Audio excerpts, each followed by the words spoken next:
Parlons de l'affaire Pero-Luara. Vous êtes président de l'UNPC Kinshasa. Pero-Luara, un journaliste évoluant à Kinshasa.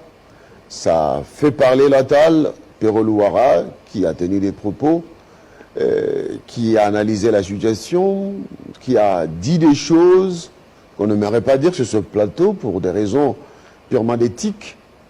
En tant que président de l'UNPC Kinshasa, votre réaction?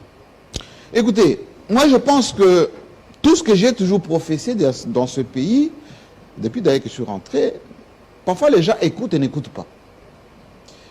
Tout ceci remonte à 1990. Qu'est-ce que ça veut dire? Lorsqu'on quitte les temps de parti unique, il y avait naturellement la presse dite officielle, nationale, la ETNC, enfin le ZRT de l'époque, les journaux comme Salongo et Lima, qui ne parlaient que de Mobutu positivement. On a créé ce qu'on appelle la presse rouge. À l'époque, les Umoja, les Phares, Tempête des Tropiques, tous ceux-ci sont venus après rejoindre cette presse rouge, avec les Mouboyaï, avec, je peux vous en citer beaucoup, qui étaient dans cette presse rouge. Qui faisait quoi cette presse rouge? La culture, notamment de l'opposition d'alors, des Tshisekedi et les autres, c'était la diabolisation de Mobutu, c'est-à-dire la démystification, soulignée. Il faut démystifier, il faut diaboliser pour être dans l'opinion, pour être accepté dans l'opinion. Et il y a cette presse qui s'est emparée de cette culture d'insultes, allez, de jungles, de pratiques qui ne cadrent pas avec l'éthique et la déontologie professionnelle. Et à un moment donné, on a épousé cette presse-là. Ce n'était pas la presse dite journalistique, apprise à l'école, avec des critériums, avec la collecte, le traitement et la diffusion d'informations, avec le genre allez, conventionnel. On a trouvé dans l'opinion que c'était normal d'insulter le président de la République, de le démystifier, de le mettre à nu, de lui traiter de tout. Qu'est-ce qu'on n'a pas dit sur le maréchal Mobutu? Y compris sa propre maladie. Vous savez qu'il y avait même la monnaie ici qu'on appelait prostate. La monnaie. Prostate, c'était quoi? La maladie de Mobutu. Il est mort du cancer de prostate. Ça n'a offusqué personne. Enfin, une bonne partie. On a traité Mobutu de monstre. On a traité Mobutu qui n'était même pas la mère, le fils de son père. Enfin, tout le monde disait qu'on ne connaît pas le père de Mobutu. Qui m'a est né en 1928, Mobutu né en 1930. C'est pas normal. Mobutu c'était un centrafricain, soudanais, etc. On trouvait que démystifier Mobutu était normal. On arrive avec Mouzé, Laurent Désiré Kabila. Lui n'a pas eu beaucoup de temps. Mais aussitôt qu'en 1998, il s'est de Rwandais, il a été traité de dictateur, etc. Vous savez, la danse là qu'on appelait...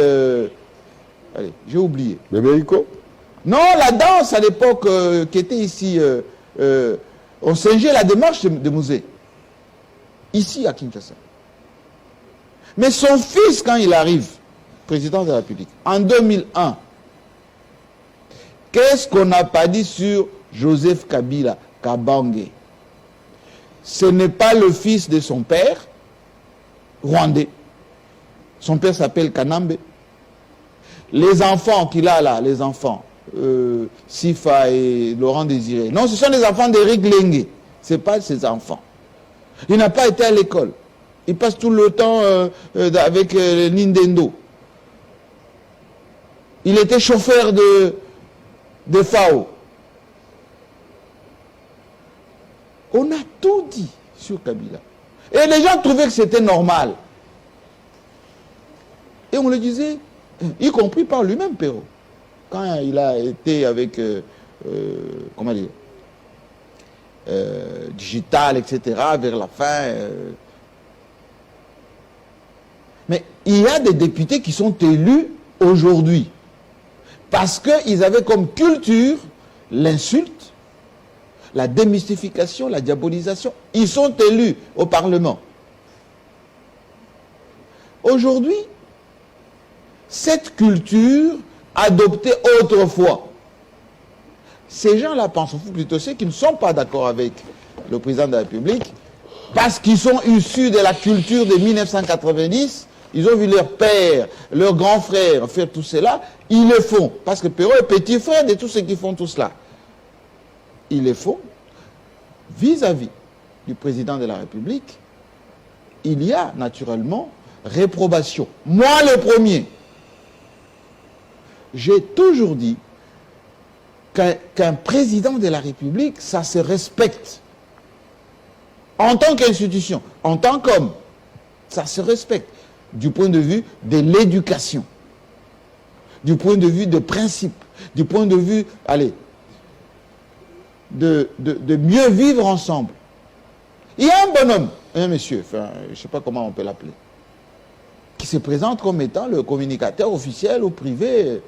Moi, je sais qu'il n'a rien à voir avec le président, qu'il vit loin, là-bas aux États-Unis, et que, comme tous les ressortissants du Kasaï, il essaie de s'approprier Tshisekedi, etc.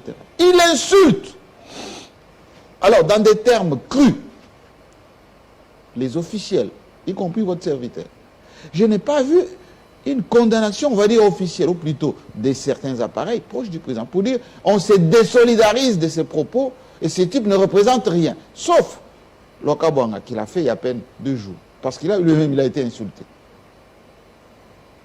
Les jeunes gens qui ont posté des vidéos contre Kamera à son temps, contre Mabunda à son temps, contre, il n'y a jamais eu de reprobation contre ce genre de pratiques. On trouvait que c'est normal. Donc on a laissé la situation s'enliser. C'est-à-dire que cette culture de démystification, d'insulte, c'est ancré.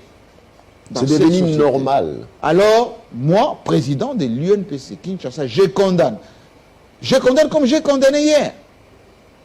Quand je disais aux gens, n'insultez pas Joseph Kabila, c'est un président de la République.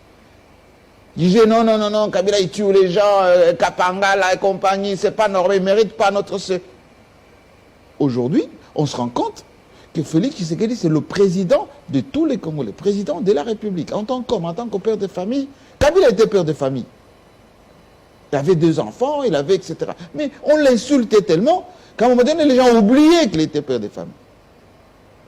Et Félix Tshisekedi, il est père de famille, et des grandes familles. Chez nous, au Kasaï, chez Balouba, chez nous, à Kabé, le papa, le Fumu, comme on dit, Fumu. Moi, je suis chef coutumier là-bas, à Kabé, chez nous, là-bas, là-bas. Capitaine de notre village. Eh bien, un Fumu, c'est un Fumu. Ça se respecte. C'est pour ça que j'ai demandé à notre commission de discipline. Je n'ai pas attendu que personne me dise quoi que ce soit. Il y a déjà une procédure de convocation de M. Perrault à la commission de discipline de l'UNPC Kinshasa. J'étais hier dans la salle avec le ministre Mouyaya, à qui j'ai dit, je condamne ce qui est en train d'être fait. Mais il faut que ça change.